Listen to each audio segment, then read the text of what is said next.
colegas, estamos aqui mais uma vez na sala de imprensa junto à 17ª Convenção de Contabilidade do Rio Grande do Sul, que acontece na cidade de Bento Gonçalves. Esse é um programa que é mais uma vez gravado para a TV CR-CRS. E estão conosco aqui em nossos estúdios nosso colega Diogo Chamum, que agora há pouco acabou de palestrar sobre o tema da reforma tributária. É isso, Diogo? Pois é, Luciano, um tema complexo, com muitas variáveis, com dificuldade, inclusive, de se passar no Congresso, em termos de aprovação de legislação, mas de suma importância para a sociedade e para a classe contábil também. E quando a gente fala em reforma tributária, não existe a reforma, aquele projeto é a reforma, mas e sim vários projetos que versam sobre o tema tributário. E então, eu acho que é uma oportunidade, a gente precisa torcer que ela avance, é importante para a economia do Brasil, é importante para a sociedade brasileira, e é uma oportunidade também para a classe contábil, afinal de contas é uma mudança de modo de interagir, né, com o fisco, e também, quem sabe, né, se a dita simplificação vier, nós, contadores, possamos atuar mais numa questão mais estratégica e menos de execução, de apuração de obrigações acessórias. Não sempre focado no pró-governo e talvez focado mais no pró-cliente, por assim dizer, né? Isso essa dinâmica vem por muitos anos e ela é muito perversa. Nós acabamos tendo uma visão de custo obrigatório, despesa obrigatória. A gente hoje está concorrendo com outros players de mercado. A execução dessa tarefa de auxílio fisco, de braço do fisco, está acabando, né? Por óbvio, né? Todos nós sabemos. E outras simplificações, outras empresas, outras tecnologias estão entrando. Então, se nós não pudermos avançar com o nosso conhecimento para ajudar lá na ponta o nosso cliente, a nossa expectativa de vida ela tá negra, ela tá triste. Dá para dizer que nos dois sentidos, eu acho que do negócio e a nossa pessoal também, porque esse monte de obrigação acessória, de pressão de prazos, de preenchimento, isso vai esgotando a pessoa como pessoa, né? Isso não agrega valor para o cliente. Então, se para fazer esse trabalho, partindo do pressuposto que todos entregam no prazo de maneira correta, vai para o preço.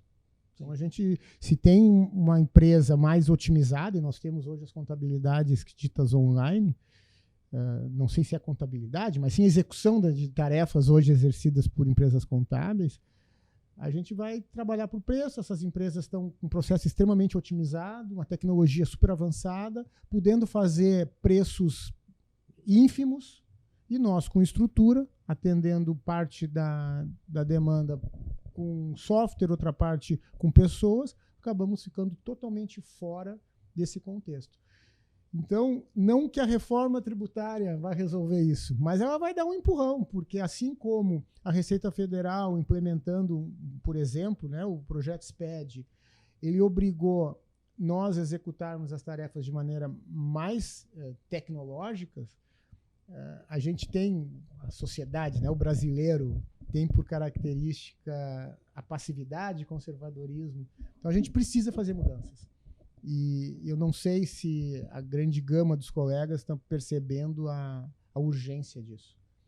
E uma reforma, a mexer na estrutura tributária, com certeza vai empurrar as empresas a fazer algumas mudanças. E agora começa a te provocar um pouco de temas de reforma, né? Eu acho que, né, o nosso tema aqui é a reforma. Então começa assim, o que tem hoje, Diogo? O que se discute hoje? É unificação de impostos, unificação de uma cadeia de impostos de ICM em estados, fim de substituição tributária, unificação de ICM com IPI, unificação de ICM com ISS. O que está se falando, né? Assim como eu mencionei no começo, não existe a reforma tributária sendo aprovada, né, ou discutida no Congresso. O que existe são projetos. Então, nesse sentido, existe a PEC 45, que é proposta de emenda constitucional 45, que está sendo mais, ela está bem direcionada, ela está sendo tratada como uma reforma tributária. E aí, sobre ela, e ela também está no estágio avançado no Congresso, ela já passou pela a Constituição a CCJ, né? E então tá para ir para o plenário da Câmara. Ela tem as premissas de simplificação e de não mexer na questão tributária, na questão de arrecadação. Então, isso tem que dar uma calibrada. Aí, as características, ela converte 5 tributos num chamado IBS, Imposto de Bens e Serviços. O PIS, a COFINS, o IPI, o ICMS e o ISSQN. Aí vem a simplificação. Porque se das 27 legislações do ICMS nós transformarmos numa, o ganho é gigantesco. E se nas 5.570 e poucas legislações municipais a gente transformar numa, é uma simplificação, é uma otimização fantástica. Ocorre que, como combinar com 5.570 e tantas gestões? Como combinar com 27 secretarias de Fazenda?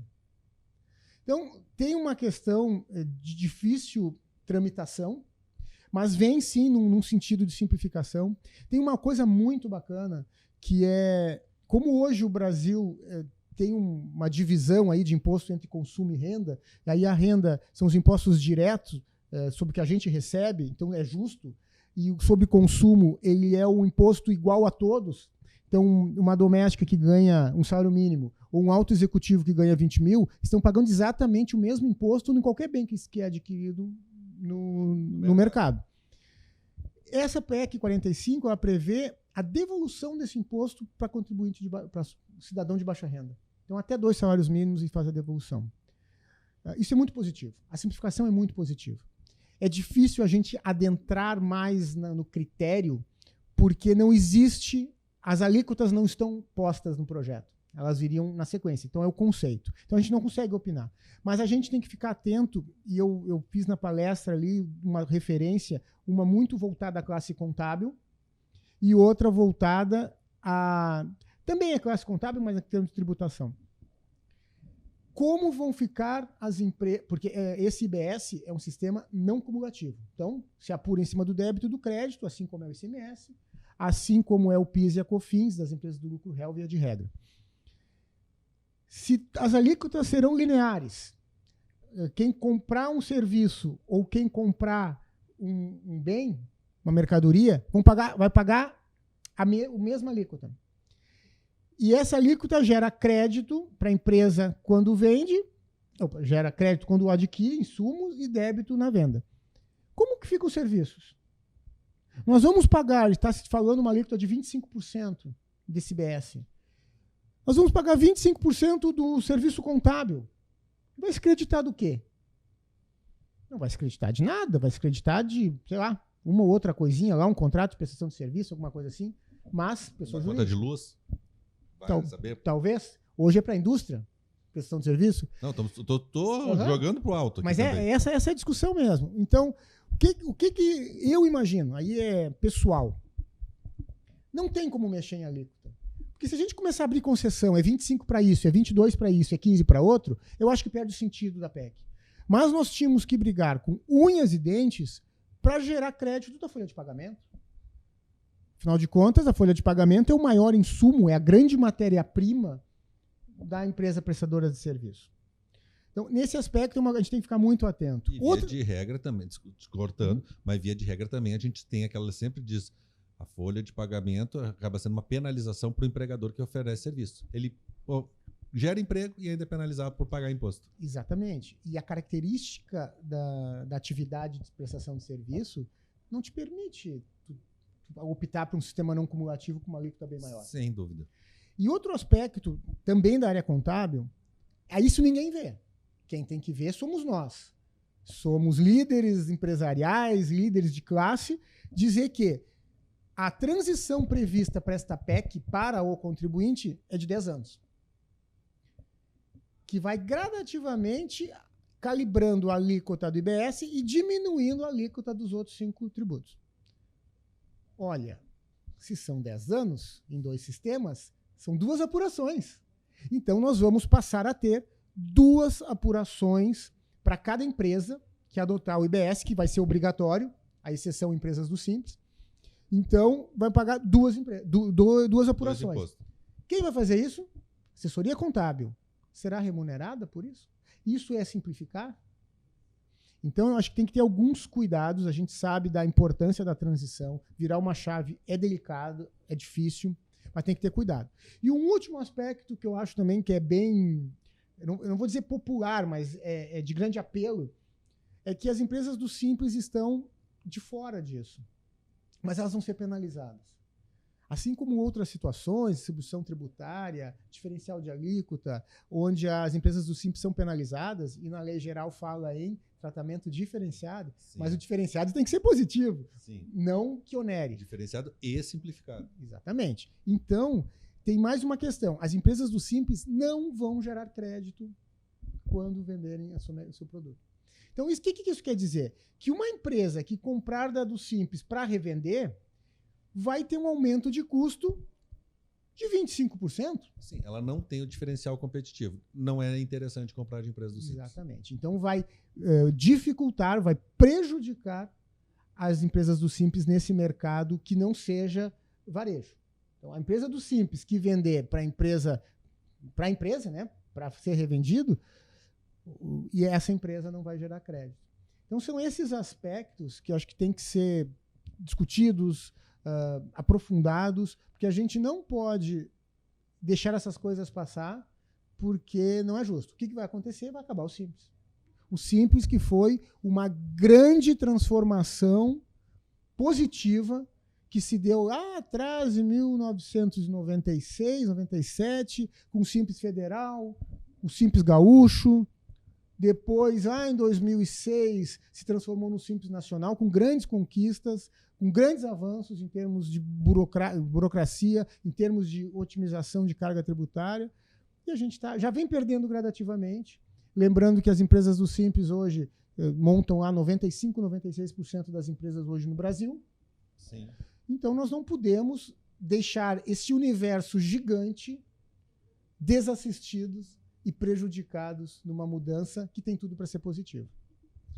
Diogo, vou agradecer teu recado aqui, que foi, obviamente, um resuminho dessa tua palestra, foi bastante concorrida aqui na tarde de hoje, junto à nossa 17ª Convenção de Contabilidade do Rio Grande do Sul, aqui na cidade de Bento. Diogo, mais uma vez, obrigado. Obrigado, Luciano. Satisfação, sucesso. Boa tarde.